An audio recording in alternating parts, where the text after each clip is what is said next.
Hey folks, and welcome to the Daily Ratings Podcast. It's a show where each week we'll sit down with Vincent Daly to get his thoughts on the latest movies he's been watching, both older films and new releases. And don't worry, there's no spoilers. Vince will give a brief review of the movie, share some thoughts, and of course, then rate the film. The Daily Ratings are always fair, honest, and most importantly, they're consistent. On today's show, Vince will be rating and reviewing Funny People, directed by Judd Apatow, Captain Marvel by Anna Boden and Ryan Fleck. We have newly released The Marvels by Nia DaCosta, The Killer by David Fincher, and The Holdovers, directed by Alexander Payne. It is going to be a great show, folks, so stay tuned and enjoy.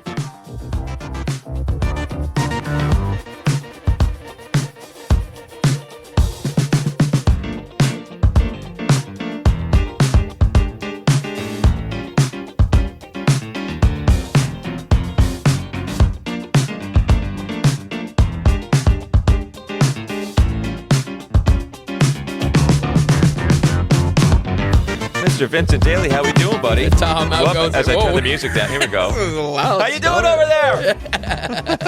there? How goes it, Tom? It's going okay for me. I'm excited for this week. Yeah? Actually, yeah. Okay. Because I watched two of the movies. Right. Well, one of them with you, as you know. Right. And watch, loosely. I went back and watched, don't worry. Oh, really? Okay, Yeah, good. come on now. Do it for the show, do it for the podcast. Got to do it right. Can't be on sleeping hours. Yes. Can't be sleeping on the job. I was with Vin on Saturday, and we decided to watch The Killers. Yeah, or The Killer. The Killer. Yeah. Right, The Killers is the, what's his face and the other face? The Killers is with, it's like a comedy hitman. Oh, really? With Ashton Kutcher. I thought you were going to say the pop rock band. No, The Killer. It was like Ashton Kutcher, I think. Oh, okay. Anyway, yes, we were watching, and then halfway through, you said, "I can't believe you haven't fallen asleep yet." So naturally, at some point, I fell asleep, but I came home and I finished it. Actually, Okay. I just redid it up. Oh, nice. And nice. and I also watched. There's a fight scene in it that I also like, and so I watched that again too. For sure. But no, so I'm all caught up on that, and then I watched Funny People as well. Oh. Which I kind of just blindly said, hey, maybe watch it, for the end of the Apatow study. I'm glad I watched it. Before I watched it, though. Well, good. I brought my notes now. Oh, wow. Not just from the old noggin. Don't worry, I'm prepared. Just the old noggin. But no, how was your week of movies? How was it for you? I thought this was a good week. Certainly excited to get some strong movies on here. I won't give away the goat yet of which of the new releases there are. Oddly enough, didn't really hate watching the two Marvel movies this week. It was kind of a little bit of a palate cleanser. Yeah, I don't know why. I think I really can't pin it down, but I think it was just that it was an easy watch. Yeah. And maybe next week with the Hunger Games series will be a similar easy watch. That's true. They are easy watches, and we haven't covered, for all the series that we've covered this year, we haven't covered, I think Marvel we had Ant-Man, and then the third, what are they, in the space shit with Groot, what is that one called? Guardians of the Galaxy. The shit with Groot. And I think that was the last one we did. I think that was May. Yeah. So it's actually been a while since we touched on Marvel. Yeah, absolutely. Which is nice. So I don't know. We'll see how we'll see how that is. Because a lot of people are talking about that. That's for sure. For sure. Even pre the release of this film, there was so much industry buzz around should Marvel pivot? Should Marvel take a break? Let me just rule that out right there, folks. That is not happening. It's not happening. The money machine does not stop. So, right. Maybe there'll be a strategic break on some of the connective tissue between these films, but I don't see the MCU stopping until it literally crashes and burns. We could spend a whole podcast on that alone, talking about the ins and outs of Marvel. I'll say this, as far as pivoting, it looks like that they're gearing up to do that. I believe they just went and they re-signed or negotiating with Robert Downey Jr. Again, and who played and Chris Evans. Yeah, even though he was supposed to pass the torch. Sure. So, like I said, we can spend a long time on that, but let's go ahead and jump in. This is our last film in the Judd Apatow study, which is great. This is 2009's Funny People, featuring Adam Sandler, Joe Rogan, Judd Apatow's wife, Leslie Mann. Rogan? Sorry, Seth Rogen. Seth Rogen. Sure. That's probably going to happen multiple times. Okay, so let's get into it right away. Maybe we'll ping pong back and forth a little bit. I definitely have some thoughts on this film. Sure, absolutely. How did you like Funny People? Well, it's a hearty 2 hours and 26 minutes for Adam Sandler once again to make the audience say, "Oh wow, he really can act," as is fated to happen every 5 years or so. Feels like a curse with Adam Sandler that I have to hear someone say, "Oh no, trust me, he really can act. You just gotta watch it." I get it. Right. I don't need to be proven wrong on my Adam Sandler hatred, and sadly, it's there. It's just embedded. right. Sadly for this one, I'm going to come out and say the runtime really kills the whole thing for me, especially what surrounds the illness plotline, but smushed on the end, and I mean smushed on the end of this story, is a formulaic Apatow rom-com that we are well familiar with now at this point in the study. This leaves the films impossibly lopsided, and once again, sadly sunk even the positive aspects for me, which I think in the first hour, there are a lot of positive aspects here, Adam Sandler or not. Okay. So, what positives did you have exactly? Well, first I'll say my note right away, too long at 2.5 hours. Yeah. Just way too long. Right. And also feels sloppy in structure, that all of a sudden there's a priority the film has in the first hour, which is, I think, paying respect and telling an authentic story around a terminal illness. I think the last hour and a half, it almost doesn't even resemble the same film and just feels so much of a tacked-on rom-com that probably was a comfort point for Apatow. Yeah. But just doesn't belong in the film. I don't think it belongs, and I also doesn't think it hits too much, too. Yeah. Like, my big note was basically, I think the concept of this film, it's too big for its own good. And I think it's trying to cover way too much, and I think it's hurt because I kept on thinking, this either needs to be more funny, or this needs to just be more serious. Sure. Almost pick a lane. Right. And because the balance wasn't there. It felt like a very awkward film, and not in a good way that you might want for a comedy. Sure. And maybe it's intentionally a little awkward as well, but absolutely, I agree. It just, more importantly, the funny side of Funny People wasn't that funny. No. And I feel like it's just dulled. Jokes are dulled from the runtime. Now, I think there's more. I was laughing more and I enjoyed this more than 40-year-old version. Really? Because I thought, and again, maybe it's because of just the memes that have endured from that film that we all know. With this, I was like, I really knew nothing about this film. Okay. Which was helpful. Yeah. But there was moments at 2.5 hours, and I thought not enough laughs. The laughs that did come, I felt punched a little bit harder. Okay. Fair enough. I mean, the Eminem Ray Morano one for me was like, forget about it. It sold me on that one. Yeah, for real. But Jonah Hill was a good character. There were some other good characters, but man, at 2.5 hours, it's just way too much. It's too big. Yeah. It's too big. Exactly. As far as the setup here, folks, Funny People is a drama comedy, further leaning into the vein of serious plots that have always kind of been present underneath the Apatow's comedy structure. If anything, the serious side of these stories is why he is worth studying in all of this study in the first place. It's why I feel like he was worth it versus a lot of the other comedic directors in the same time. No less, I think, also a success point for him. Adam Sandler plays George Simmons, who is really a self-insert character as a stand-up comedian. He is an extremely jaded star, long past many soulless movie deals that litter his home as mementos. He is unceremoniously forced to the end of his career, however, with a tragic leukemia diagnosis.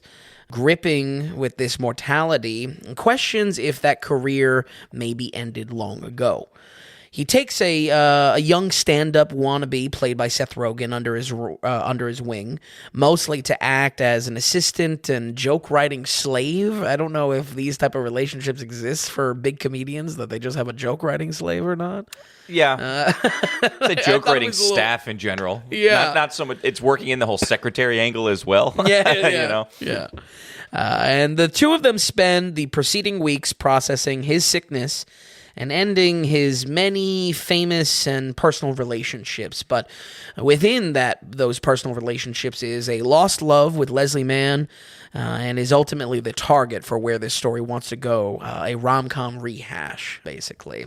On the positive end, I think this movie is well-intentioned to tell an authentic, heartwarming story around a terminal illness. It could literally be anything. It doesn't have to be, cancer or leukemia specifically. It was truthfully what I was digging the most about the film.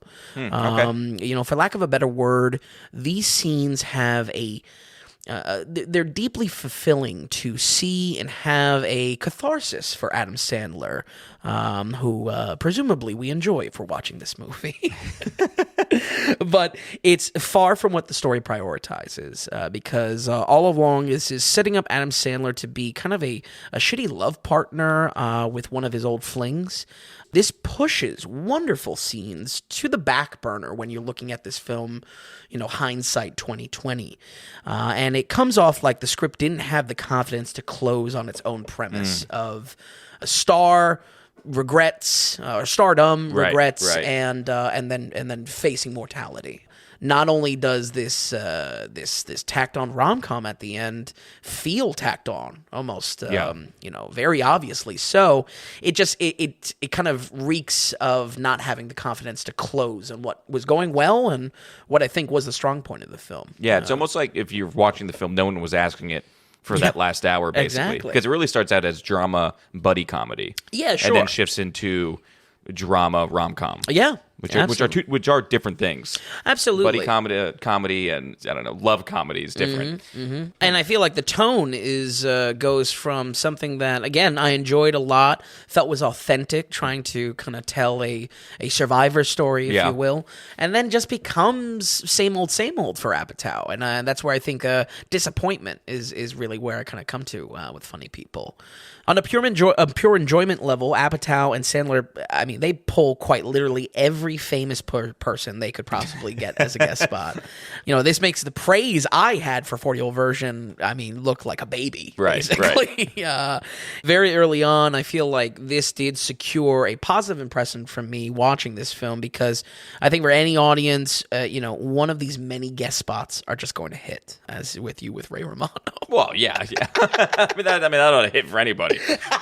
I don't know. I think you were laughing. I think I wasn't laughing a lot with this film. Let's just say that. Well, okay, all right. Well, that's I feel like Ray Romano might not be a name that Zoomers know or anything. I hate to say it. Come on.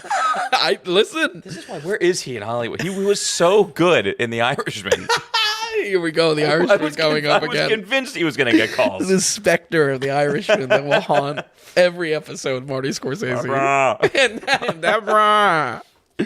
I really hate to say it, but I think the comedic setup is just not great. Structure-wise, this splits in thirds of being a cancer drama, a dive into the comedy industry, especially with the fake stardom that Adam Sandler fits in, and then Apatow's typical rom-com center. Like I mentioned, the comedy industry side benefits from a lot. We have this alternate take, alternate reality Adam Sandler. There's just so many visual jokes in the fake movies he was in. I think there's a lot of enjoyment there. Yeah. That's where I got smiles and laughs out of it. Yep. Because I definitely like visual comedy. In addition to the celebs I mentioned, this also allows them to use very early Adam Sandler footage, which adds, I feel, a layer of immersion. And again, presumably you're a fan of Adam Sandler watching this film, so I'm sure that's really enjoyable, seeing that within the story. So I was expecting a lot from a movie that sets itself within stand-up comedy, with, again, so much talent on screen. Yeah. Man, the bombshell here, folks, is that among the copious stand-up routines and joke writing type of sessions or scenes in the film, none of them were really funny to me, like at all. I would say a lot of them. Yeah. I would say quality of jokes, especially coming from Apatow writing, I would really hope there are so many penis jokes. That's kind of Seth Rogen's only thing in this. None of them are all that funny, Yeah. and it's just one after another after another, and it's like, this is just laziness. Yeah. Like, this is just dumb at this point. Yeah. But it wasn't to a caliber that you would really hope for. Hope for, expect, and again, a layer of disappointment here. I if I'm being nice, I think they weren't outright bad, but I don't feel I smirked once at these routines. This is disappointing in a huge way, coming off of the improv-rich earlier work from Apatow, and I'm just baffled how he structured these so rigid in the edit. Yeah. Why would you not just, even if Sandler or Rogen aren't up to doing stand-up comedy, why don't you have these secondary, floating characters? Sure. Just go and then cut the best parts of it in the edit. It feels like there's, I don't know. There's just so much that just is not it's a weirdness. funny. It's a weirdness there. Yeah. For sure. Yeah. There might be some explanation in this for our characters. For instance, Seth Rogen is just starting out, so it makes sense that he's maybe bad. You can see him progress. Yeah. Like, his bits do get better. So confidence-wise. I thought that was good to see that they at least did something with that. Yeah. But still, Right. I think it doesn't count as a good excuse because it is a comedy. It's designed to be funny. It does, however, add to what might be my least favorite Seth Rogen performance. Not Joe Rogan, Seth Rogen. Really? Yeah. I just. A real wet paper towel of a character and performance from Seth. Wow. And that's literally on every level, that he just cannot stand next to Adam Sandler's dominance. Wow. Okay. Like, in the story, on screen as the performance, I wasn't about it at all. I don't know what your thoughts on Seth. I kind of completely disagree. Oh, really? Yeah, I thought this was one of his better roles. Wow. And I thought because I don't love this movie. I'm not walking away from this loving this movie. Sure. I thought he did a good job at having to navigate this kind of mess of a film a little bit. When I say I think this film thinks it's just too big for its own good. I think Seth Rogen does a good job at navigating the waters, dealing with multiple characters, and going up against Adam Sandler. I did not like Adam Sandler in this film. Yeah. What we're looking for when it comes to also his character is the trajectory for his character is kind of terrible. And I kept on thinking, is Adam Sandler really playing into his character? Is he really playing into Adam Sandler? Right. Like it's just weird. It was an awkward, and that's where I bring up. It was just awkward. I like seeing Seth Rogen more than I did Adam Sandler because I felt actually like Seth Rogen was just a consistent character. Sure. That I was at where least, with Sandler, it's all over the place. I could be tethered to Rogen. Sure. Again, not loving it because not loving the film overall and overall how the plot goes and how it's set up. It's not like my big laughs came from Rogen or anything. Yeah, like that. It came from like James Taylor and stuff like that. That was pretty good. Yeah, and that's where I think again that's where my praise for 40-year-old version. This dwarfs that. There's so many guest spots to it, and I think largely they all work, and it's just them, pulling on these friends.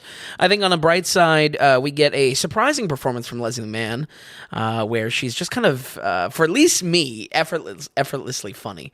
That's where. I don't know if Apatow was maybe scrambling in the writing process of this and saying, "Oh, well, I don't know where to take this, or I don't know how to make a meaningful close for Sandler's character. Let me just throw in my wife." If there's any reason to continue this study, I think it's to get to This Is 40 for one more time with her and the two real kids that her and Apatow have. Which again, on screen, I think there's kind of an effortless comedy that comes with it. More than anything here, folks. It is just way, way, way too long. The runtime dulls so many jokes, and again, the shmush, the two sides of this movie become more and more apparent as it runs on, especially in the conclusion, which just almost even forgets some of the first half. And what I thought was a meaningful story, it doesn't really have a lot to say. It's sad to see the Apatow study go out on a whimper, but I think it's even more telling how close all of these movies were in my own scoring of them. All of these within like 15 degrees or so. What I would like the takeaway to be for all of you listening is that if the comedy works better for you, say more in the 70s or something like that on your own scale, then Apatow's consistency should slide all of these up, Adam Sandler or not. We're going to go ahead and give Funny People a 57. Ooh, 57 then. Yep. Okay, not loving it. Not loving This it. is, I think, maybe the lowest scoring one we have. Yeah, out of the Apatow, it is. And I think for good reason. yeah, initially I was disappointed because I was kind of looking at this movie and not bummed out by it, but I was like, man, this writing study, I can't call it like a raving success. But I think... Again, it's what I would like the takeaway to be is that if these comedies hit better, Apatow is a Mark IV quality nonetheless. You know, it's a consistency. Consistency, yeah. And I think that quality, some would call it quality, right, and some others I don't know might not call it so much quality. I think we're very much on the same page. It kind of makes sense that you have it lowest too, because one, you're not a Sandler fan. He's also in a weird role, but also you didn't like Seth Rogen's role too much. Right, yeah. And that's the film, essentially. Exactly. Like I said, I actually did like Seth Rogen's role. I thought he just navigated the genres that he had to deal with. Okay. So that was fine. And the only other thing I was watching, it was the end of it, and I was just like, I think in another dimension, this film might be a masterpiece. But in this dimension that we're in, it's not at all. Yeah. And it may just in another world, I think it could really hit. But maybe in Adam Sandler's like fake star role, like in the world that he's this character. No, this is Click. Oh, okay. Click is what at some point we'll have to watch, because I would replace, if you watch this film and it gives you there's some seriousness going on. We have some reflections, things like that, but also a comedy. Throw this in the trash can. Go watch Click. Wow. So I haven't watched Click in years, but I'm gonna. I can't say I've ever fully seen it. Because it's the one I always want you to watch, because I think that might be the one. But this is definitely no like Gemstones or the or Uncut Gems. Yeah, it's nothing like that when it comes to his acting. Sure, or even what we saw with the basketball movie. That again, similar talking points. Oh my God! You got to give Adam that. Sandler a chance. He can really act in this. Right. You know, what I mean, it's like a audience listening at home. Vin's sick of hearing it. But okay, 57 for Funny People. I'm not going to give it a thing. No two shoes. You're doing all this work for no juice. All the squeeze for no juice. Don't worry, I got one coming up. Don't worry, because the rules are we saw one together. That's the rule. Yeah, okay, let's go. This is a very new episode here, as far as we're in 2019. Mm-hmm. We're doing Captain Marvel because you paired it with the Marvels. But let's get into it a little bit. Set up the story for us. Introduce a character, and how'd you like it? Sure. Well, I think the real question is, why dig up the hatchet? Why, beat a dead horse with this film? This movie on release was dragged, and I mean dragged, by the internet for either mediocrity or unjustified, vicious hatred of Brie Larson on release. Yeah. And all of it in between peak releases of Infinity War and Endgame. I don't let other people make my opinions or do my job for me, so I legit haven't seen this movie, and I am glad I watched this, because it does matter quite a bit to the Marvels, as it does not the same name. It really is Captain Marvel to the Marvels. So for sure. Yeah, which I honestly didn't know. I feel like there was so much else MCU content that it was pulling from for the Marvels. I didn't know if this was going to really matter. All right, I was in the assumption of that, because they need to keep the character alive. She's only one film. Yeah. They need to keep it going. Absolutely. But this comes, just repeat that again, this was directly in between which films? Infinity War and Endgame. And that was the only new character introduced as we had the big setup coming. Exactly. Right? Yeah, the Endgame teaser, or not the end, the end of credits teaser was for Captain Marvel and Infinity War. Yeah, okay. And of course, a pivotal figure for that, for coming back in Endgame. So, yeah, folks, despite this being the film to kill Stan Lee himself, I needed to see how this character was used beyond being kind of a Deus Ex Machina pulled out of their ass for Phase 3, and now it is the dearly missed Phase 3. That's really my takeaway is reflecting on, man, how good did we have it in compared to some of the lows of Phase 4 and 5. Captain Marvel is a military pilot named Carol Danvers who, under a freak accident, absorbs powers that let her manipulate energy and light, becoming one of Marvel's most powerful heroes, period. This movie tries to shuffle the well-played-out origin story formula that effectively hasn't changed since Raimi's Spider-Man in 2002. Instead of ramping up to get her powers, we start smack dab in the middle of her kicking ass while we untangle her memories. That's right, folks. It's come on down, amnesia.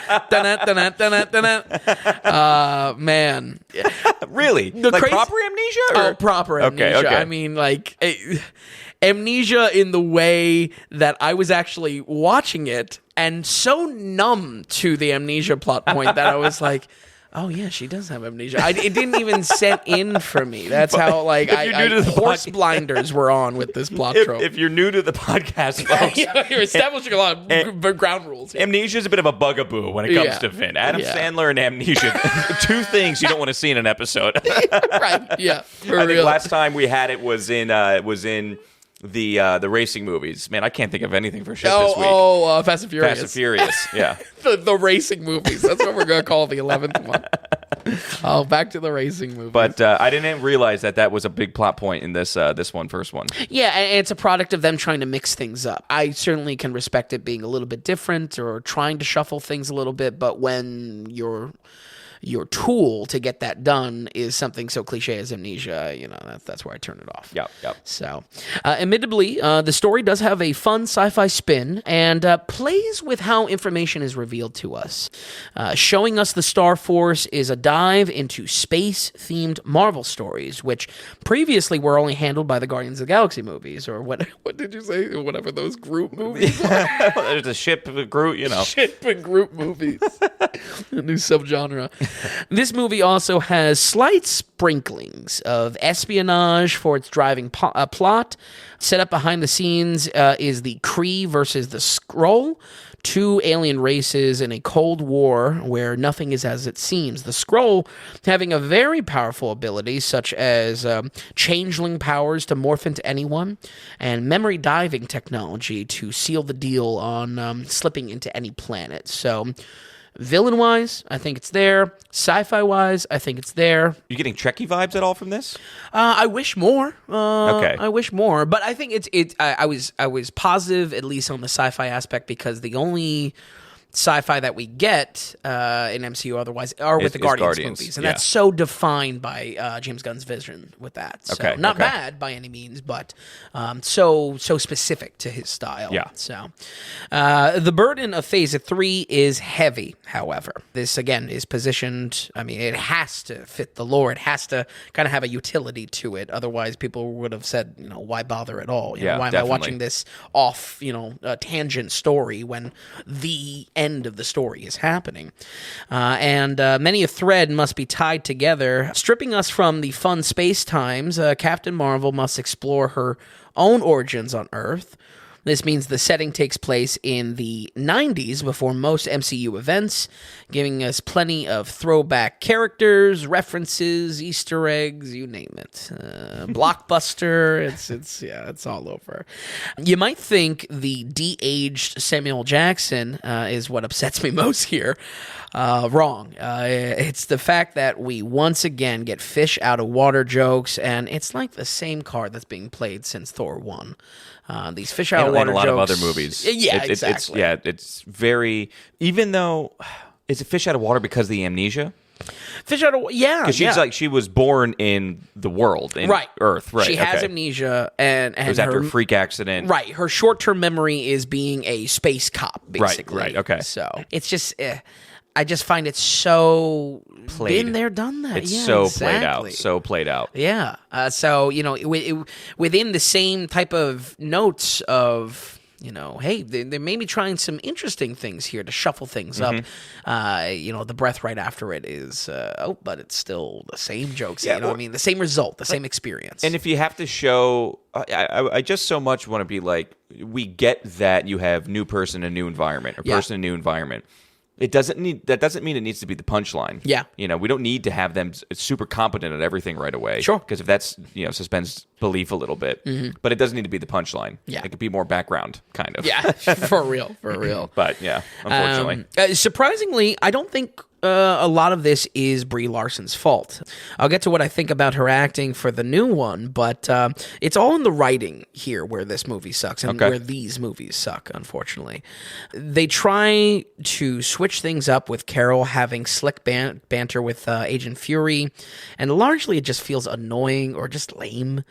The palette of jokes doesn't get much better. It leans heavily on that 90s nostalgia, basically bombing every other scene. And of course, the copious cat jokes that haunt both of these films like a ghost from meme past. Oh, yeah, I forgot about that. Yeah, the low-hanging fruit of lull internet cat jokes in these movies were just man. Cat jokes is that's 2008, 2010 internet. Exactly. Not 2019. It's the ghost from meme past. That's this really is bad. This even in 2019. I mean, what? Yeah. Cat jokes? Yeah, so. Actually, Marvel's really bad at that. You look at Thor: Love and Thunder with the goats. Oh, sure, absolutely. And cats. I think also with cats too. Yeah, maybe. Yeah, but it's just surprising because I mean, for the columns, the pillars to hold up what these movies are about and kind of define themselves within the MCU. Right. Cat jokes are one of the main ones. It's like, okay, all right, that's what we're doing. Honestly, folks, I was originally going to be a little harder on this, but it was only after seeing its sequel did I realize how good we might have had it before Phase 4 of the MCU. Only since covering the MCU on the podcast do I regularly give super low scores for these movies, or certain ones, like Love and Thunder.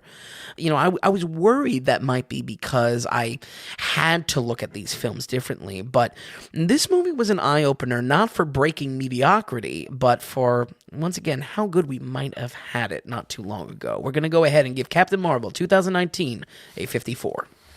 Okay, 54. Yeah. Acceptable. Acceptable. Yeah. I don't think that's being too harsh, and I think that fits really well with kind of, we don't say much, but Marvel schlock a little bit. Yep, and I really think that there is a lot of it. We're going to get more of it. It's tough to stay. One thing I wanted to bring up when we touch on the Marvels here is how, as a critic, is it easy to look at a film for just the film, or do you have that MCU fatigue that I think so many people are feeling?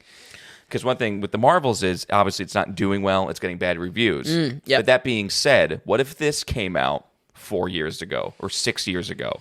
Yeah. You know what I mean? It's hard to look at a film for just a film when we've been hit over the head. Yep. With Marvel. It's really tough to say because even with me saying that this is kind of just blandly acceptable, it's still with the hindsight that I'm thinking about the successful movies in Phase 3. Right. I'm thinking about the larger picture here. For me, more than anything, though, I think my comic book fan brain rises above, and that if something really works and something is scratching or true to the comic experience, like how when you see Infinity War and Endgame back to back, it's like reading like an actual Avengers comic and how crazy it gets and how out there it gets. You like those movies, yeah. Exactly. This film just has too much homework to do. It has marching orders to tie in everything that potentially happened in the 90s to the MCU, so it actually feels worthwhile to watch it. And in actuality, I saw Endgame without seeing this. Yeah, no, it's for sure. So, it turns out the homework was not required. Yeah. All right, so a 54% for Captain Marvel. I like it. You want it lower? No, I'm just because I'm processing all the stuff that we've covered now in the past and how not hot we've been with Marvel and what's been coming out. Yeah, and I think Captain Marvel. Okay, I mean because 54 is. Yeah, I think if I really had to go through all of the MCU rather than the sprinklings of it, on our website and whatnot. It's funny you bring up Fast and Furious because I feel like a lot of these just kind of hit in the 50s where it's like, yeah, it's acceptable. You know what I mean? Maybe Right, it gets right. something a little bit right, you know? Two real quick questions. One, Ben Mendelsohn is in it, who I love. Really? Is he a bad Love? Yeah. It's a hard stance. Strong word, but yes. Two declared loves for Ray He's my boy. Romano. I'll go. Ben's my boy. I haven't brought up my boys in a while. They Yeah. haven't been around. But Ben, I like. Does he play a bad guy in this? Yeah, Or how is he plays the lead scroll, which is cool, and also actually reprises his role in the Secret Invasion show with Sam Jackson. So. Oh, okay, cool. Yep. Whatever that is. Okay. And the second thing, 2009 MCU CGI. How we looking? Not bad. Yeah, exactly. Okay. Again, that's again where I was reflecting on it and be like, oh wow, maybe when they weren't cracking the whip on their CGI teams and weren't pumping them out, Yeah. maybe a half second to just breathe made this a little better.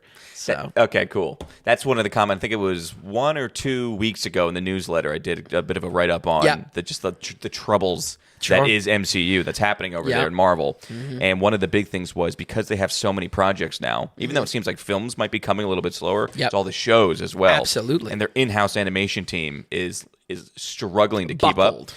And it's actually hurting quality because they need to be faster. Yeah. I was reading stories when Quantumania came out and there was end credits or something like that. The reports I was reading were audience were audibly gasping of how bad the CGI was because they needed to be rushed so much. So it's like the Flash. It's a lot going on. Well, yeah, you really had some issues there. That's an audible cast for sure. Okay, so before we get to our 3 new movies this week, folks, we just want to remind everybody that we are completely producer supported here at the Daily Ratings. Basically, what that means is Vin and I are not doing corporate advertising. So we're not going to sit here and pitch products that we actually don't care about, and then we pretend to care about them. We're not going to have a bunch of banner sites or pop-up ads on the site because it's just going to bog it down. The site's real clean. It's a very clean site. Yeah. Yeah, it's pretty slick for It's kind of an anomaly on the internet. It feels weird. Yeah, I remember it feels going on weird it. when you go on I went on it once, and I was like, man, I don't know. Does our website look good? And I'm just like, oh, it looks great. There's no ads. Right, You get used to 5 ads being popped up right away. Or the super obnoxious drag down ads now. So as you scroll, it fills the dead space. I mean, oh my God. I know, and they get really good at the X when they try to camo sure. that in. You're just sitting there looking for it. For sure. So like I said, so we are producer supported, and the idea is, are you getting value from what we're doing here? So we do the podcast once a week. We have the newsletter once a week. We have the companion website to go along with all this as well. Are you getting any value in that? Are you enjoying listening, and is it fun? Are you having a good time hanging out every week? Are you legitimately into film than what you were before you started listening? Are you making your own movie list based on what we're talking about here every week? That's value in your pocket. We ask, can you give us some value back in our pocket? You go to thedailyratings.com, you go to the donations tab, and through your monetary support, you become an actual credited producer of the Daily Ratings. When you send in money, you can also write it a note, and we're going to read it right here in this segment of the podcast. So whether you have questions, comments, critiques, movie-related, not movie-related, just me and Vin related, whatever you want to say, if you're taking the time to throw some cash our way, we're going to respect that. We're happy to read it. Yeah, oh, absolutely. Regardless of the content. I mean, maybe maybe there's some, but no, we're happy to read. Whatever you're feeling, and especially when it comes to like scores and ratings and whatnot, you got a bone to pick. Listen, that's the time to air it out. And we're going to read it. It's a great through line to you. Yeah, you know? yeah. The whole idea with value for value, it's not like Patreon where it's you need to give $5 or need to give $25 or need to give $50. It's whatever you want. So we do have a weekly and some monthlies. We have some funny one-time donations if you want to do like buy Vin a movie ticket or the Godfather donation. But the biggest thing is we have a value for value donation that you can do. And it's literally, what are you feeling? A lot of money to this person might be a little bit or way too much for this person.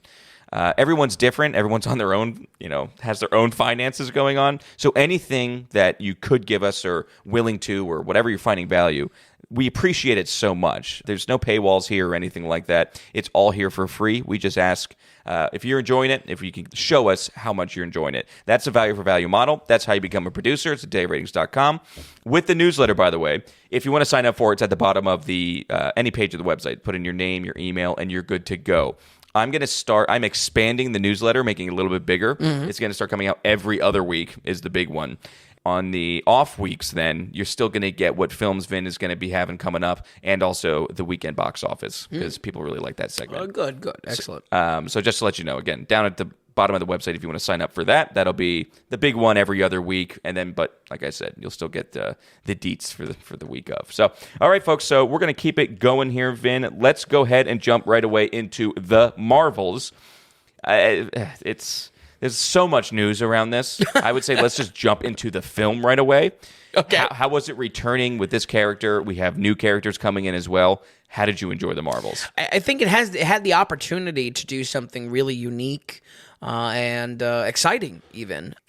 Like so much of Phase 4 and 5 just falls flat, unfortunately. Why did you, real quick, why did you think you had so much going for it? I think the premise of this quantum entanglement, this as these characters use their powers, they swap in position. Okay. That was a fun premise, and I feel like it does pay off in the film for a time, and then kind of just becomes a non. Okay. The very premise of it is just a non-issue. So, folks, this movie incorporates a lot of MCU homework. I mean, a lot. I'm going to call this a intermediate level. The reading level is not a breeze. You got to test into this shit right here. They actually quiz you as you're walking up to the theater. So, effectively, you ready? Buckle in. Go ahead. Yeah, I'm ready. Effectively, you need Captain Marvel 2019. What we'll call endgame awareness.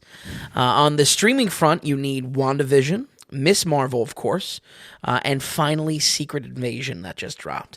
This doesn't even begin to consider the disparaging quality varying from each of these titles. For instance, some people hated Secret Invasion. I didn't check it out.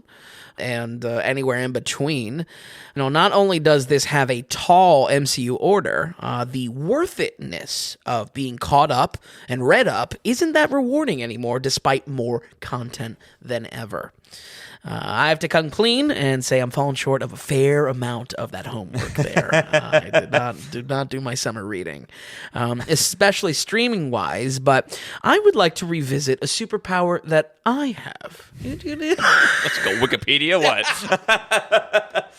Folks, I have what I call ANK, and the greatest news is that you might have it too. Approximate nerd knowledge. Oh, yes. Yeah. We haven't talked about this in a while. Right, exactly. This is We're learning a lot here. Yeah, good jump off episode. We got a lot covered. What I jokingly refer to as approximate nerd knowledge is basically just having some sort of general awareness as a product of being a nerd about literally anything long enough. It can be anything. And I really mean that. And in this case, I just happen to have it with comic shit. So much so I can tell you without seeing anything in Miss Marvel that Miss Marvel is a character that is a superhero fan in universe, and how normally she has stretchy Mr. Fantastic powers, but they switch it to hard light-based powers in her show. Hard light, like lasers? Yeah, her manipulation of light becomes like crystalline. Okay. And actually like physical. Okay. Again, without watching the show, I have these awareness of it. So I think without doing the homework, I don't know about a pass. No, I think you're. I can hang with it. Yeah, you're MCU adjacent. Yeah, there you go. You might not speak it, but you understand it. Right, exactly. The Marvels are a team comprised of three similarly powered superheroes, specifically around controlling light in different ways. We have Carol Danvers, reprised by Brie Larson, having a devastating control of energy. Monica Rambeau, played by Teyonah Parris, who last time we saw in They Clone Tyrone, using the spectrum of light. I don't really know. It's a little unclear, a little muddy in her powers. And of course, the kid hero Kamala Khan, reprised by Ayman Vellani, having our mentioned hard light powers. These shared powers land the three of them in a, once again, type of quantum entanglement that causes them to warp into each other's spots, regardless of how dangerous that might be. I have to admit, this gimmick, it made for some really fun and creative fight scenes. Okay. That's where I think the payoff was. And, obviously they have to come together as a team. It is a Avengers-style setup in the sense it's about building a team. Yeah. So, the warping gets less and less drastic, but the first act is really fun seeing how far they're going to take this idea. Best thing I can explain to you for Marvel fans is how adventurous Loki Season 1 felt with how out there they were going with the time stuff.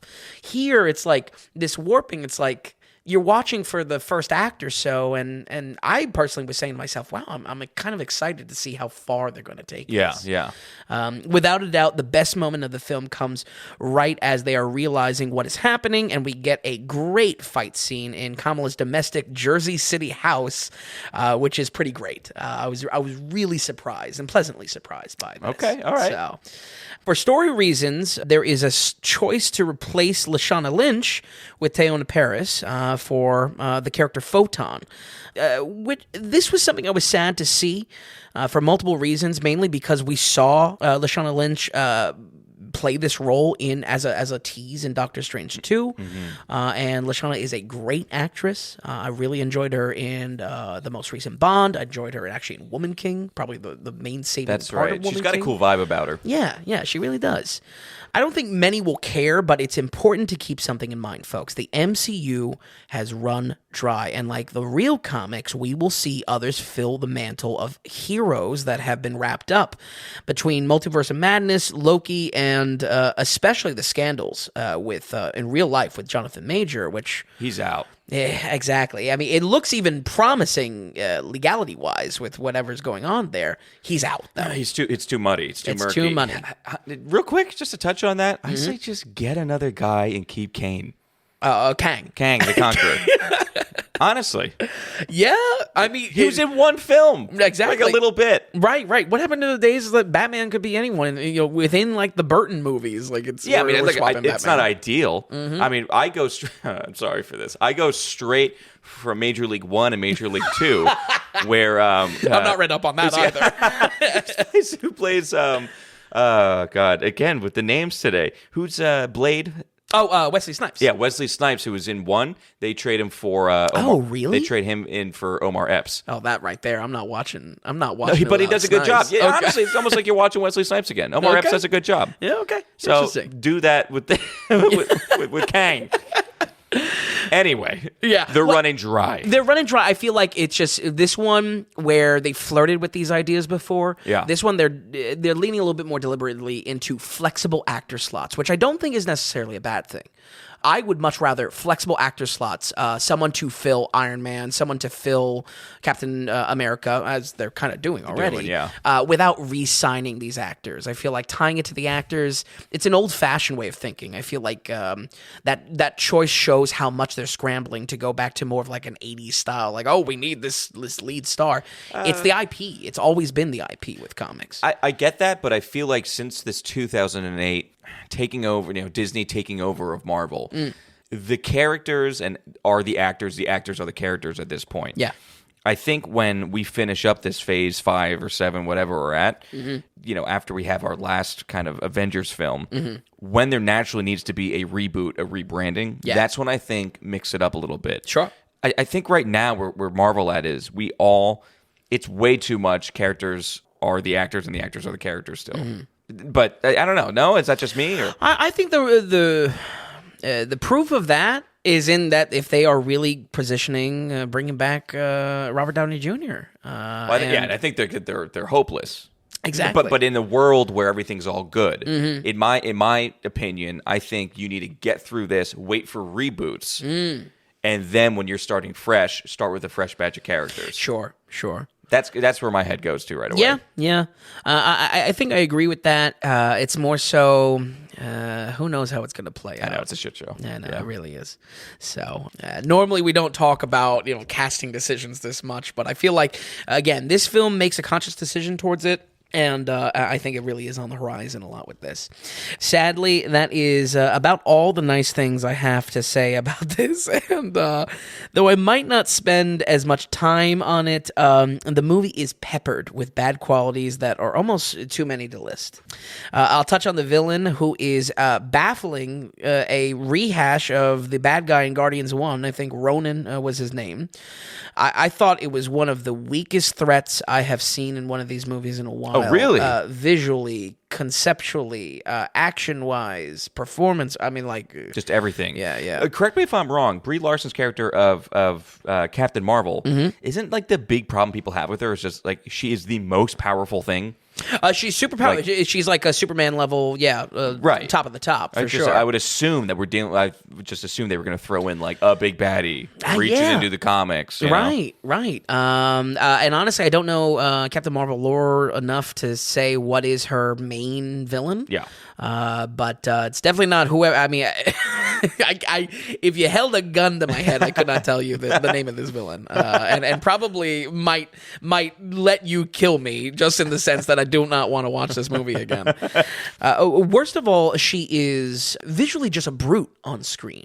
This feels like going back to like Phase 1 of Marvel, that like the villains were nothing; they were just like last act oppositions. She's got a big dumb hammer, and that can do it all. The hammer does everything, and it's just a total snoozer. Her plan is basically opening up warp gates to steal ozone for her dying planet, and not only is that asinine, but her motivations are told off screen as well. And this is where I was like, that's laziness. Yeah, that's bad writing. Right.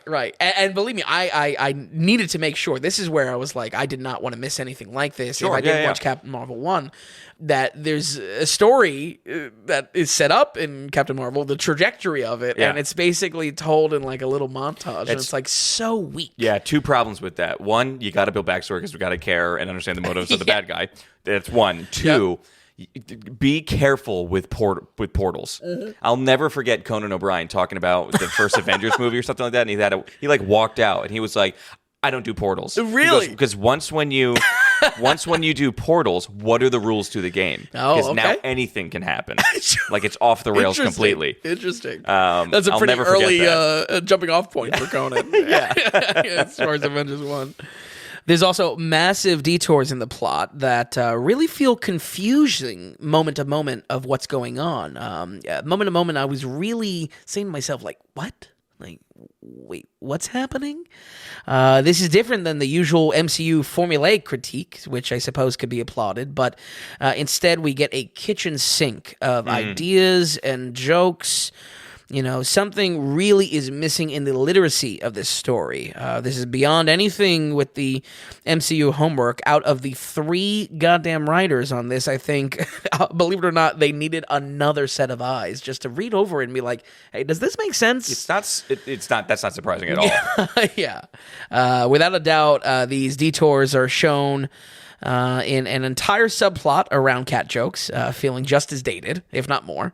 And I kid you not, a musical planet where the only language is song, which I think that's where a lot of this internet chatter you might have interacted with. There's a lot of hatred for this music planet. Okay. I actually didn't hear about that.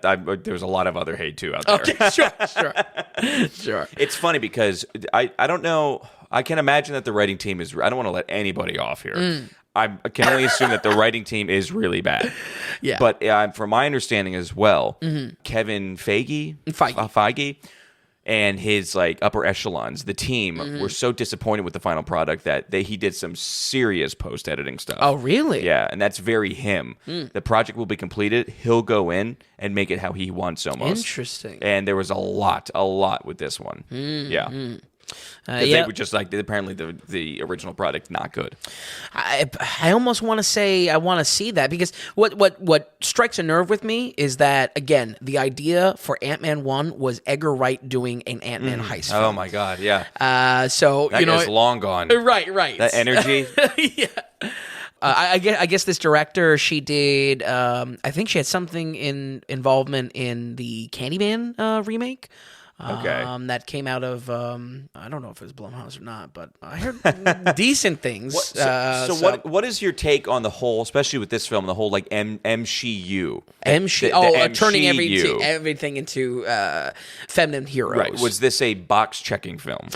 No, mostly because I think out of the story of bringing heroes together, there was kind of a halfway decent kind of girl bonding that happens between these 3 heroes. Obviously, on the surface, that's their power sharing, but perfect example, the little girl that plays Miss Marvel, I thought she was great on screen, and that she is was great good. In the great in the sense that like I enjoyed her kind of fangirling over Captain Marvel and being almost a MCU nerd inside the movie. Watching some clips, and not many, like not much, she was reminding me of Peter Parker's friend in the latest Spider-Man. Oh, okay. Like his go-to best friend. Yeah. I was getting like those kind of vibes. Sure. His excitement and stuff like that. Exactly. So I think, I don't know, a lot of the hero roster being all females, I don't know. Let's see if actually something comes from a Young Avengers idea where all these heroes are being put together. Right. I'll judge the idea when it's put together. Do I see a completely valid stance where people could be annoyed by that? Absolutely, especially if it's going to be dumped for Robert Downey Jr. returning or something soulless like that. You know what I mean? Right. That's exactly what DC in the Snyderverse was dragged for, and I'll drag it for it as well, is that they have all this buildup and it goes nowhere. Oh, of course. We'll return to it one more time in 2023 for Aquaman 2. That it means nothing. It means nothing if it's going to not build it towards anything. So I would definitely sling the same critique there, is that I'm fine with all this feminine, girl power energy, but it's got to do something with it, even if it's just make the products, make the content, So, folks, it's kind of a no-duh at this point, but this movie is bad in a way that is unique to Phase 4 and 5 of the MCU. It gets lost somewhere in between trying to be different and manipulated to check as many boxes as possible for sequels and storylines. I don't have a huge amount of notes on Brie Larson, but even Brie Larson's two-stage acting of eyes normal and eyes a glare. I swear to God, her acting is only like looking like impossibly surprised and then just normal. You told me this over the weekend, and I said, I think that, and it literally was like, oh my gosh, that's her Nissan commercial. Yeah. When Nissan picked her up to do ads. Yeah. Same deal. Unreal. So, I will say though, as much as I'm not like repping it, once again, really isn't the problem. It's all writing here.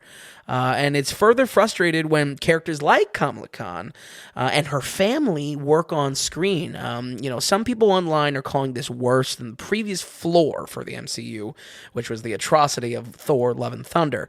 And while I don't agree with that, I also see 10 reasons why this doesn't escape the 30s. We're going to go ahead and give The Marvels a 37. 37 for The Marvels. Okay.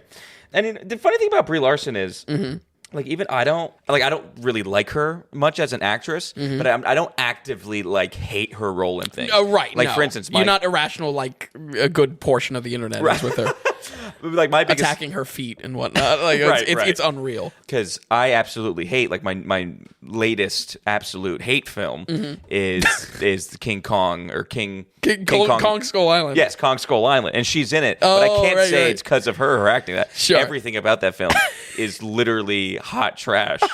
Just absolute garbage. Wow. Garbage. I think that's been your hate film for a minute, actually, because I remember you bringing this up on a previous episode. Well, I haven't been able to watch too much of like that garbage stuff. If I'm watching something, it's going to hopefully be podcast related. Yeah, you're also not seeking garbage. So. Right, exactly. Okay, 37% for The Marvels. It'll be interesting to see how much in the team do we keep for future movies? Yeah. Because it's like the writers, this team, you know what I mean? Interesting. Of different women voices. writers and trying to, I like that in concept. In execution, it doesn't show. It Right. shows if anything, the most corporate Marvel product we've gotten in a while for, again, the what it has to fill, what it has to set up. That surprises me. Yeah. Because I thought, if anything, this was going to have its own feel. Even if it's bad, like, I feel like the Eternals have their own feel. Sure. In the worst way imaginable. Again, that movie came out full swing of the podcast. We just didn't cover it. I don't know what happened. The weeks went by. We Blue Beetled it. Yeah. That's the Or new term. we eternalized Blue Beetle. Yeah.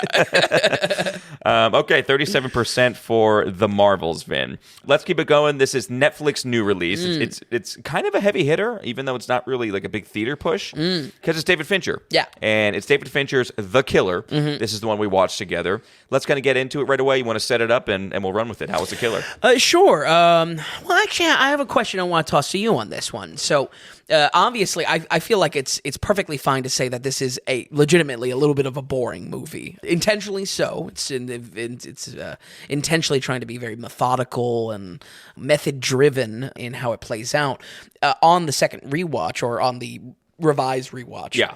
Do you find that the boringness was actually a negative side of the movie, or do you see it as what it's going after? The most boringness part is the first half of film. Okay. I think you would say, right? Honestly, for me, Tilda Swinton is the mark of where I have some bones to pick with. The movie. How I look at it is, as far as the most boring, the least amount happening on screen is first half. Okay. I really like first half better than second half of film. Okay. Reason being is not a lot can be going on screen, but if you have me hooked a little bit or really paying attention, engaged, sitting on the edge of the seat a little bit, I love that first kind of opening 45 minutes. I really like that. Although boring, captivating. I was captivated and like sinking in with the character. And I think this is just how I've been over the past 5 years. I've been liking slower films more and more. Okay. And I've been liking kind of more boring stuff if the content's good. Sure. And that's the way I look at it. If you can stay awake. If I can stay awake. And when did I fall asleep? About 2/3 of the way through. Yeah. And actually, for the Tilda Swinton scene. Yeah, it was Tilda that did it. You're so right. It was Tilda. It's so great. So I forget your question, but boring, I guess, yes. does boring pay off? No, because I don't think the movie pays off at all. Okay. But I liked the beginning boring, what most people might be like, this is... I mean, I think at one point you were like, this is a slow movie. I multiple times said that out loud. I was okay with it. It's actually when like it was when the film started to get going, I started to lose interest. Interesting. Yeah. I think that's telling because I'm there with you. I like the concept of this a lot more than execution. Yeah, and we'll get into it more, kind of why I feel that way as well. Yeah, absolutely. Because as that film progresses, just certain things that I would have wished I went in a certain direction. And even when we were watching it, you had suggested, what if the film was this? Yes. You know what I mean? And you were kind of hoping for something else. Then. Yeah, absolutely. Folks, this is, I think, second time around with David Fincher, and the pleasure of covering a new David Fincher film. Last being The Girl with the Dragon Tattoo American remake on our special that we did. We covered all the Millennium Trilogy and the real bad one where she's basically Batman. It's real bad. Which one? How many American ones did he do? The Daniel Craig ones, one. Right? Yes, he did the one with Daniel Craig. Okay, gotcha. Yeah. Just basically the remake of the first in the trilogy. Yeah. So, Fincher is a very solid director, though, with a propensity for dark, moody, and even fucked up stories. But his real genius is all behind the lens of the camera. I might have cracked a joke about it before, but his beginnings as a music video director pays off in striking visuals that often feel voyeuristic to his characters, often feel like we're spying in on something, and almost as if we're being invited into a world, and that strikes true with this new Netflix release as well. We talked about that before. There was a director you were kind of digging. On music videos? Yeah. Where he came from music videos. I think it might. That's what I was thinking of. It wasn't the Talk to Me director, was it? No, I don't think so. No, they were YouTube stars. It was something kind of recent, because then I was just like, yes, Alton Brown came from music videos. Which is why Good Eats is so good, I'm sure.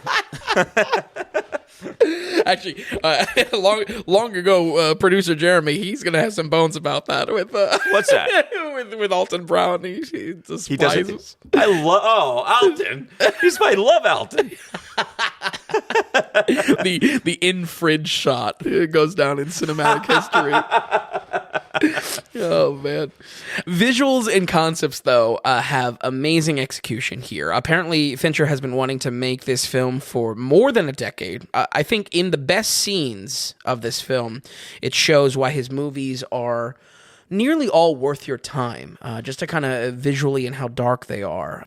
The quiet, methodical moments of Michael Fassbender echo so much of his work, whether it be the cold and different cities we see in House of Cards or the must-watch Zodiac on the site. Even creepy menace that comes and oozes out of characters under their skin, perfectly shown in The Social Network and Gone Girl. Of course, what would this be without the longtime partnership of the dynamite duo of Trent Reznor and Atticus Ross helming the soundtrack of so many of these films. I don't have written down notes on the soundtrack just because... Yeah, it wasn't much of anything. Yeah. It's the score is really toned back, and it's also kind of drowned out as an obsession with the Smiths, the band The Smiths. Listening to this score in my note writing process, that is a really creepy score. Like When you just isolate it. yeah, Okay. it sounds like they basically took like meat and bones in a plastic bag and just like squeezed it back and forth. It's a really industrial and very. I mean, it's not like enjoyable to listen to per se. It's not going to be like a vinyl buy or something like that. But, it is Mood setting. Yeah, it is a bold score work. Do you think it's a shame it's not utilized more? Because when you said score, I can't remember a lick, a single note. Yeah, of what that sounded like. Absolutely. I didn't notice it at all on that watch. Again, if anything, I was ready to aim my sights on it being a bad soundtrack just because of how this obsession with the Smiths that the movie has. Right. But Trent Reznor and who's the other Atticus guy? Ross. They're still young. No, they come from Nine Inch Nails. That's right, yeah. Yeah. And constantly work with Fincher. Yeah, okay, all right. So something to know, if any, I don't know if there are any really score appreciators or listen to scores isolated like I tend to do, but really very interesting stuff. Unique, at least. Yeah. The killer is able to capitalize on a lot of this just by its elevator pitch. Michael Fassbender plays a nameless contract hitman that is meticulous in his craft, almost to the point of absurdity, and also almost to the point that he kind of shoots himself in the foot. There is a lack of dialogue in the film, mostly to leave room for a heavy narration from Fassbender. We intimately understand his exact process of killing and the discipline it takes to pull his jobs off.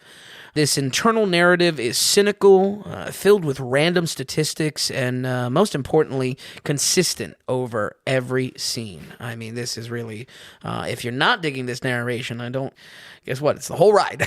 Yeah, the first 10 minutes, if you're out in the first 10 minutes, you should stay out. Yeah. I would say my best gauge is that if you were digging Fassbender in the Alien sequels as the android, that maybe scratches a similar itch. So as far as how this character is portrayed as so robotic. I think, again, if you enjoy Chuck Palahniuk and his style of cynicism, such as his in Fincher's Babies Fight Club, you'll be right at home here. But that's where I want you to kind of have the goal markers. That's where you gauge this film as far as if you're going to enjoy it or not.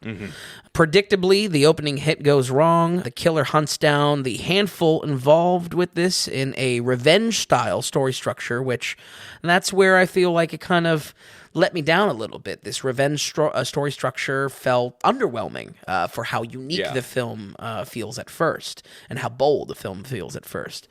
For all of his method, jobs in this film very rarely go smoothly, which intentionally contrasts what we hear from an increasingly unreliable narration. I need to give a fair warning that scenes are, again, methodical as a plus, but extremely slow. And granted, that slowness is absolutely the point of the experience, but good old Tom's case, it put my boy to bed. Good. Well, let's be honest. Finn filled me with seafood, okay? Yeah, we had a very gluttonous meal beforehand after some work on the podcast. So, yeah, I mean, I don't know. It's tough because I feel like the pacing of this is going to lose some people that aren't engaged. Oh, it's definitely going to lose some people. Exactly. Your point on underwhelming, I'll jump off a little bit. Yeah. Your point on underwhelming, I think it's a thing of we expect more from the caliber of director, actor, and writing. It seems like source material is kind of cool. It's coming from a graphic novel. It's also underwhelming because revengeful hitmen, or just like emotionless, tactful hitmen, we've sure been doing this a lot lately. Yeah. So it doesn't feel as fresh. It doesn't feel as unique. I think the first 20 minutes of the film, 10 years ago, 15 years ago, this film would be being talked about. Yeah. I think a lot more. Because it's still cool. It still hits a little bit. Sure, yeah. But it's a little played out right now because we've been seeing it. So it just doesn't have a punch where maybe it could in a different era for film. And then when you get to it, when you keep on just sitting there and watching, and it's slow and narration and slow and narration, the payoff just isn't there. It's a total feeling of this is underwhelming, and you were feeling it the whole time. I was feeling it the whole time. Yeah. My biggest thing was I wanted, again, the really slow when we're just with Fassbender and there's not much going on. I wanted him to stay complete robotic, complete emotionless, out of touch with just everyone and everything. The more the film goes, the more he does listen to the Smiths. Yep. You know what I mean? He does use earpods. Yep. He does have other things and relationships, or might actually care about things here or there. Yep. I didn't want any of that. Sure, you didn't want to see the humanity in the character. Exactly. Yeah. Because there's too much of that. We get it. And it would have just nice to be seeing almost a day in the life almost. Yeah. You know, and we're kind of set up with quite a generic plot as far as this whole revenge thing goes, or trying to figure out, or breaking down the barriers. Yeah. For Fincher, it totally feels like a Netflix movie. I think just with it being Fincher, you hope for more. Yeah, and I think there's a degree that him showing some humanity, making this kind of a personal revenge and breaking from the method. Yeah. I feel like without that, it does kind of beg the question, well, where's the movie going to go? What's his arc as a character? Yeah. But I feel like by making this his fault, or that's the salt and pepper to the character, I feel it now shifts this movie side by side with a lot more generic revenge stories, a lot more generic action films, which it does not deserve to be next to. There's too much love and style put into this to put these next to some of the comparisons that come to mind when you really just feel how the revenge story plays out. And I think it could have went in its own lane. Yeah. Had it kind of done its own thing. Yeah. And not attached itself to this story that we've done so many times. Yep. I will say that there's one pretty good action fight scene. I watched that again. I really quite like that scene. Oh, yeah, it's a good fight scene. One of the weirdest moments I've had in a film lately where somebody talks in a scene. Oh, yeah. And you and I both. Somebody talks in a scene. It sounds out of place. It sounds like literally somebody hacked into the Netflix feed. It was like on their own. Overdubbed it. Yes. Yeah. Because you and I, this person says a very just small line. And Vin and I just ears perked up. And we're literally like, what? Was this in the movie? What's going on? Yeah. So that was very funny. Yeah, it really did feel like it was making up for something. I don't know what it was.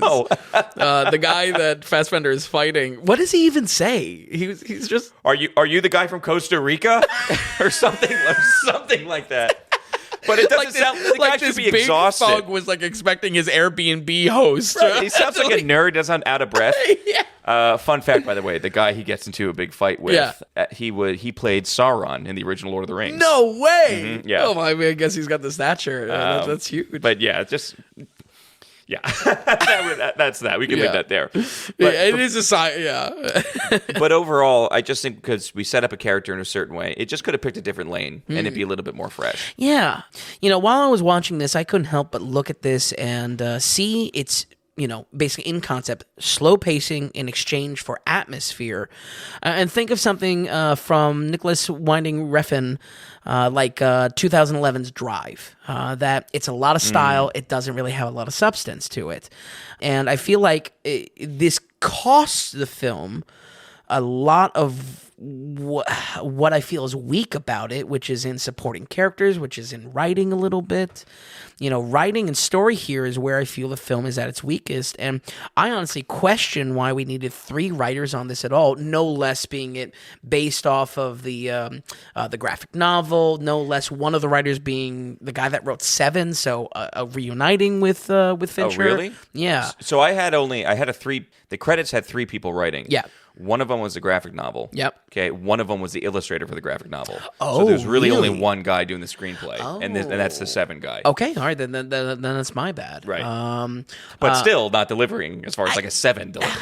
Yeah, exactly. I think when I was looking at this, I just wanted more out of the characters. The characters spoke in a way that it felt amateur. It felt like a first draft type of thing. And maybe that's just the simplicity that came with the graphic novel. Yeah. But look no further, folks, than that Tilda Swinton sequence on screen with Fassbender. And you can just hear how messy and first draft it all comes off of. I feel like her writing and writings for supporting characters across the board just did not get the love that Fassbender gets in this role of the killer. And I feel like this compounds with again, slight slips and slight little generic beats that make this just kind of a revenge story and rob a film that is very unique and had a lot more potential, I feel like. I have no problem with the rule of cool it's gunning for. Everything surrounding his hitman life is, it has such conceptual style that kept my attention. Contract requests being handled in a Rolodex. He has a storage unit of assassination packs that he basically meal preps, which was great. Where this slips into a little bit of substance is the stylistic real corporate branding everywhere. I was ready to be like, what is this? What is this, Sonic 2? What is this? Yeah. There's something purposeful about it. Yeah, there's absolutely something purposeful about that branding. And I think without a doubt, while my early thoughts watching this film were negative marks, slowly this barrage of brands kind of gives context to why our character here abandons his method, why we maybe even slip into the more emotionally driven revenge plot, context for how this machine of a man falls short a little bit. With that said, we're going to go ahead and give The Killer a 68. Oh, wow. Okay, the 68 is higher than I thought it was going to be. Really? Oh, yeah. Honestly, this I really was debating cracking the 70s with this. Really? But I gotta be honest. I too was a little bored. You know what I mean? Wow. Okay. I wasn't nodding off, but I'll say this: you enjoyed it more than I thought. Then. Sure. Yeah. Yeah. I have. I'll make just one note, kind of, that I have. Yeah. Because I heard another review too about the style of the film. Sure. I understand it was shot pretty well and everything like that. Mm-hmm. I didn't love the style of the film. Really? And right away, I was side-eyeing from the opening credits. Opening credits, in my opinion, was like, okay, this is great in 2008. And from there, I'm just saying, it's coming from a French graphic novel. Give us some cool visuals or stylistic shots that give a nod to the graphic novel, to the specific style of the text. I mean, like I said, the illustrator is noted as a writer for the film. It would have been nice to get something of that. It doesn't need to be as much as Watchmen or something. Right. But or Sin City years. Yeah. Give a nod a little bit more. Sure. I thought actually it was a little bit tame. Interesting. So I was, I had this film lower when I had originally watched it, sitting on it a little bit and thinking about it. Right. It was getting that weird, okay, what do I give this? It's right around 50% type of deal. Okay. That's like a one shoe, one lace type thing. This gets two shoes, no laces, no polish. Your either. new favorite rating. Just two shoes, and it's really something. Throw it on because it's a new Fincher film. But don't expect any bells and whistles. Sure. And I think, why I even gave so many comparisons to Fincher's work in the beginning is because if any of those hit for you, I feel like this does have the potential to hit for you because it feels like Fincher. Yeah, without a doubt. The expanse of a story, though, the plot, don't expect anything like a Gone Girl, though. No, yeah. Much smaller film. Yeah. Especially with twists and turns and whatnot. I feel like there's something there with again, the corporate branding and whatnot. I feel like the corporate branding, because, folks, you'll notice it. Why are the brands being shown so much? Yeah. I think it's not an Adam Sandler movie. I think it's also a thing of you have this very accomplished killer, and it's something about even everyday items are part of the arsenal. Yeah. For even for a massive contract killer. Sure, it's all part of the method. I also feel like the way he eats McDonald's just to make sure he gets some sort of protein for the day. Yeah. I think that's something connecting him to earth again. It's everything's usable. You know, he doesn't make things complicated, and I think that's shown a little bit through just getting everyday items or picking something up on Amazon. You know, it's not complicated here. Yeah, and his distance until he basically loses his cool a little bit, which I feel like is the slope of the film. Him slowly leaving that method, slowly leaving his discipline. Yeah, definitely.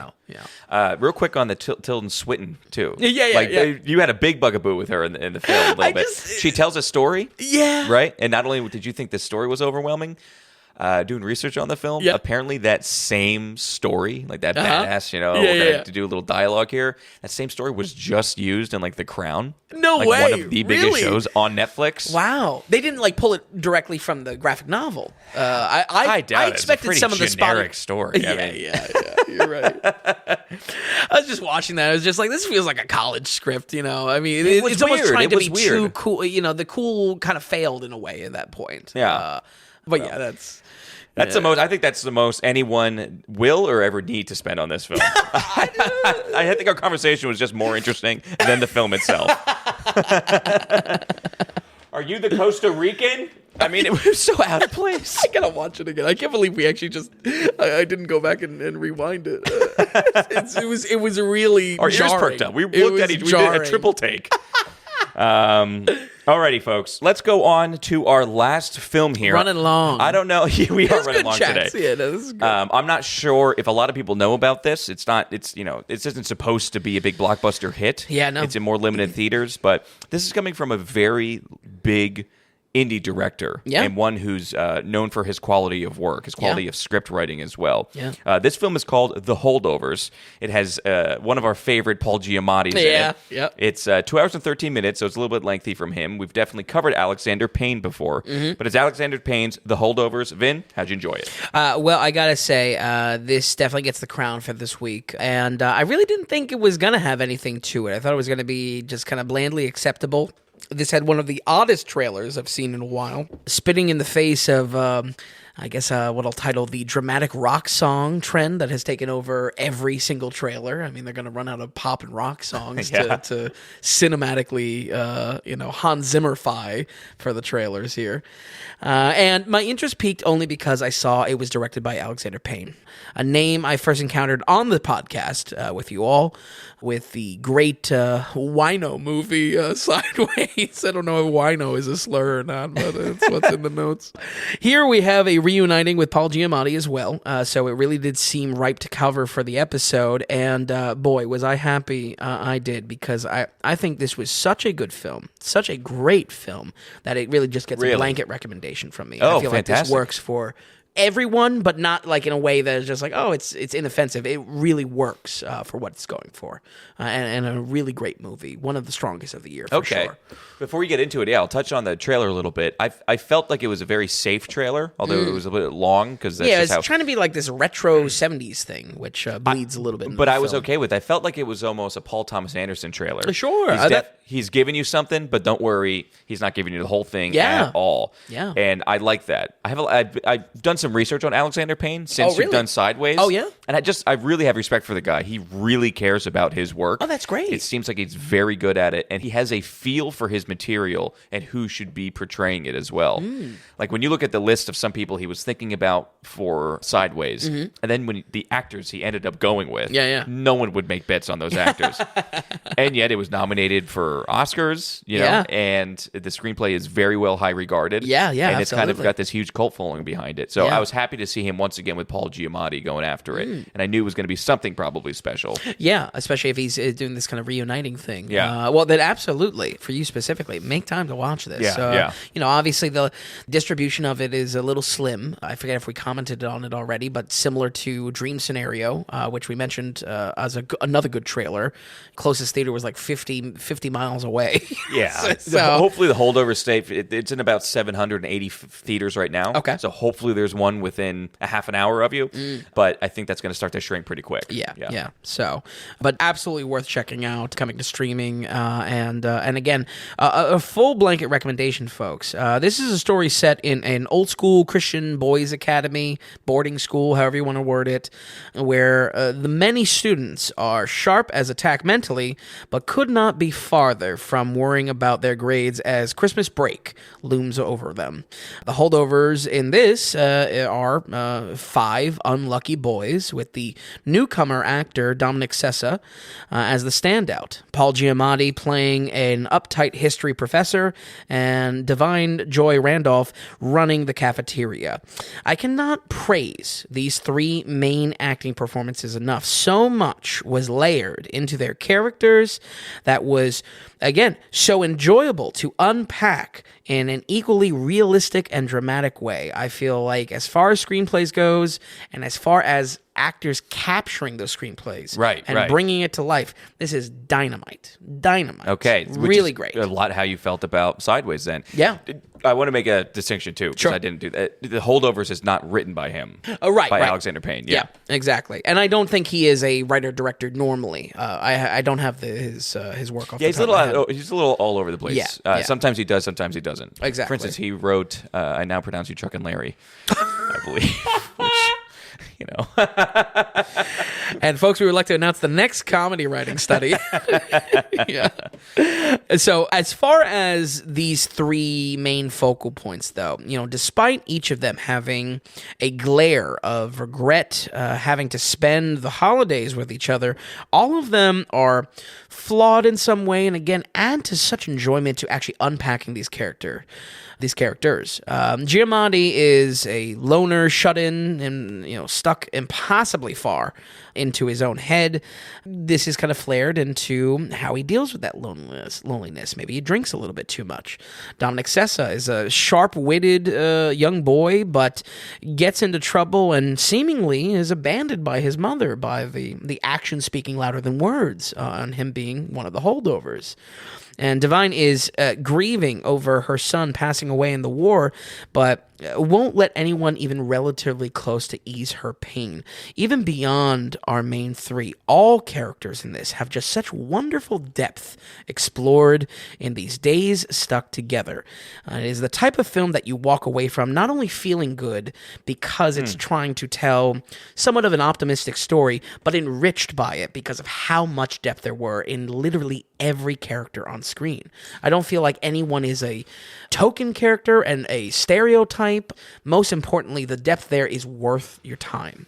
See, one thing that's good about that, and kind of, I think, rare a little bit, it's because so much when you might walk away from something with that, that was a feel-good movie, you don't expect much from it. Sure, it's inconsequential. It's not vapid, but Yeah, just... Yeah, or like you watch like a Disney family, or maybe the big umbrella is a family movie, feel-good family movie.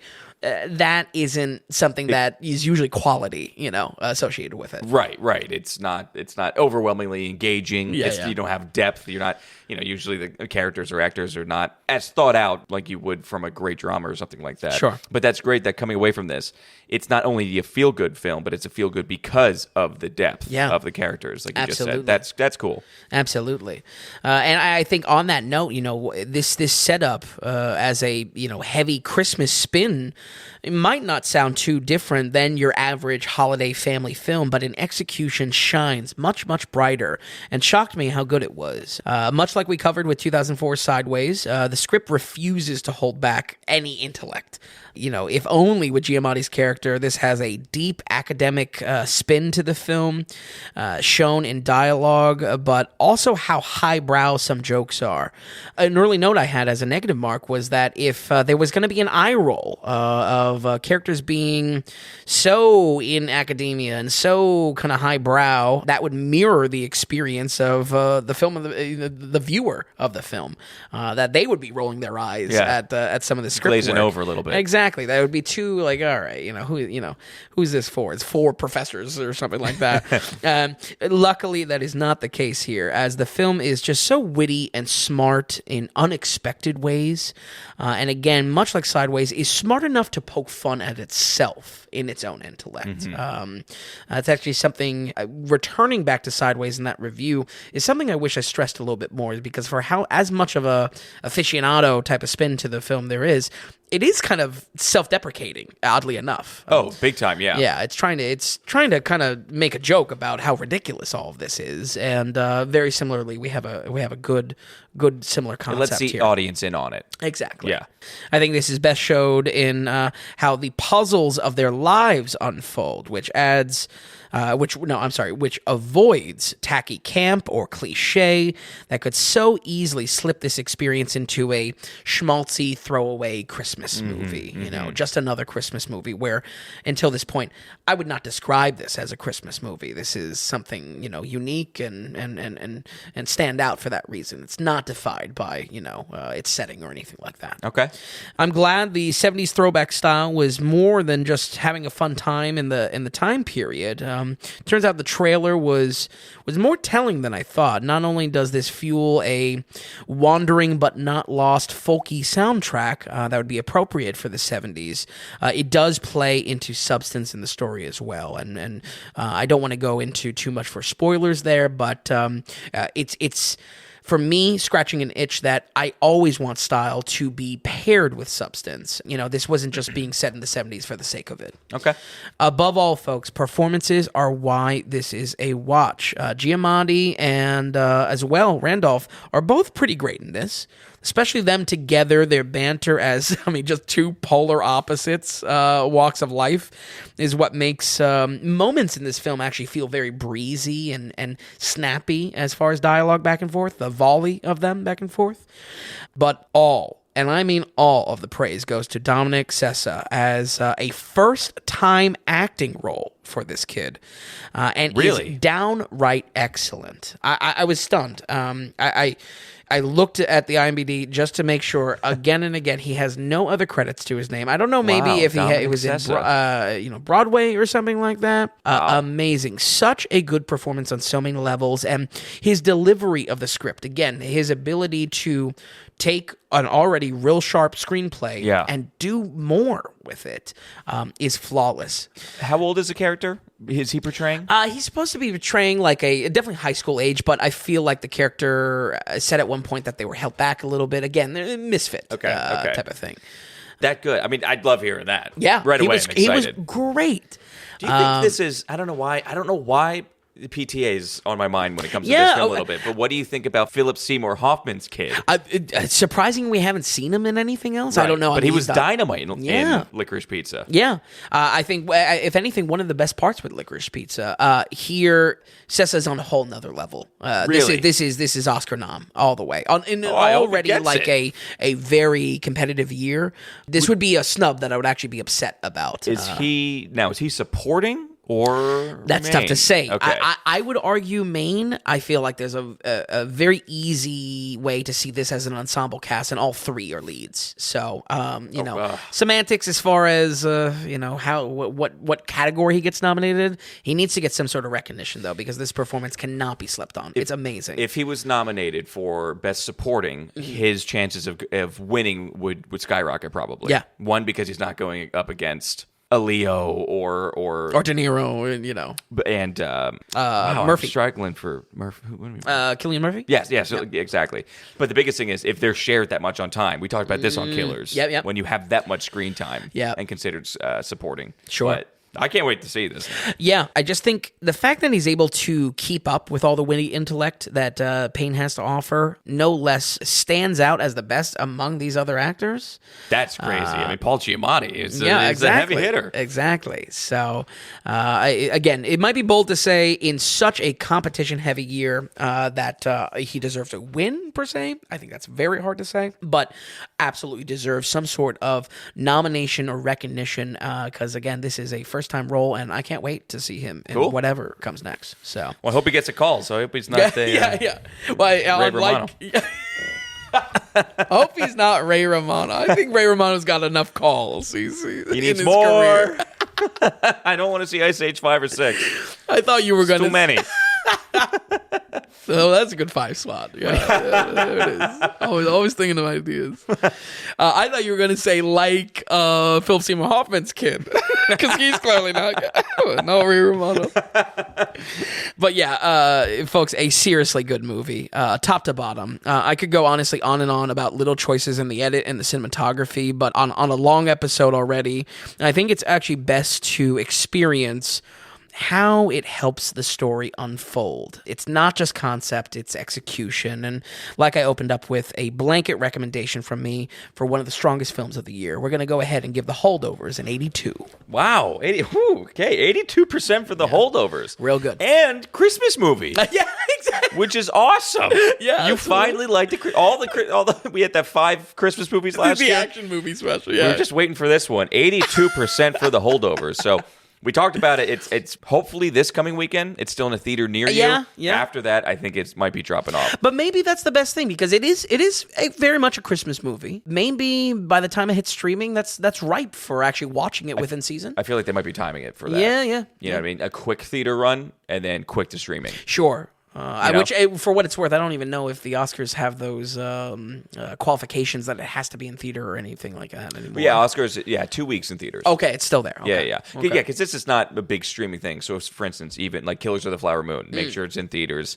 And Despite even going to Apple, even The Killer might have had a 2-week run. Oh, really? Because oftentimes it'll be in theaters for 2 weeks, then come to the Interesting. to the streaming platform. Interesting. But this, because it's a smaller, more indie movie, Yep. that's why everything just might happen quicker. Yeah. But okay, Finn. All right, 82% for The Holdovers. I can't wait to see it. Yeah. So, looking at all these films here, anything you want to touch on? Roll credits. Like I stuff said, for the future. Dream Scenario added to the growing list of a catch-up episode. I honestly don't know if we're going to have time for a catch-up episode because December looks insane. Yeah. Well, it might insane. be how everything January. just got pushed and pushed and pushed. Yeah. So yeah, maybe we, January is going to be slow. I think that first week in January we like to do as a catch-up episode. Yeah. Because second week in January or something like that, that's when we do the Tom Dailies. Yeah. But okay, Vin, thank you so much for watching these films. Thanks for stopping by here this evening. Folks at home, we'll run it down one more time. We have Funny People with a 57%, Captain Marvel with the 54%, The Marvels with a 37%, The Killer with a 68%, and The Holdovers with an 82%. Folks, thank you so much for listening, and we'll see you next week on the Daily Ratings Podcast.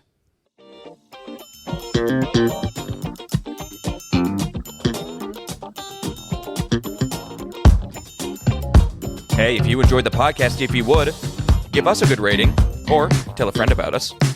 If you're wondering if a film is worth a watch, or if you'd just like to see more movies from Vince, be sure to stop by thedailyratings.com, where we have our ever-expanding catalog of films.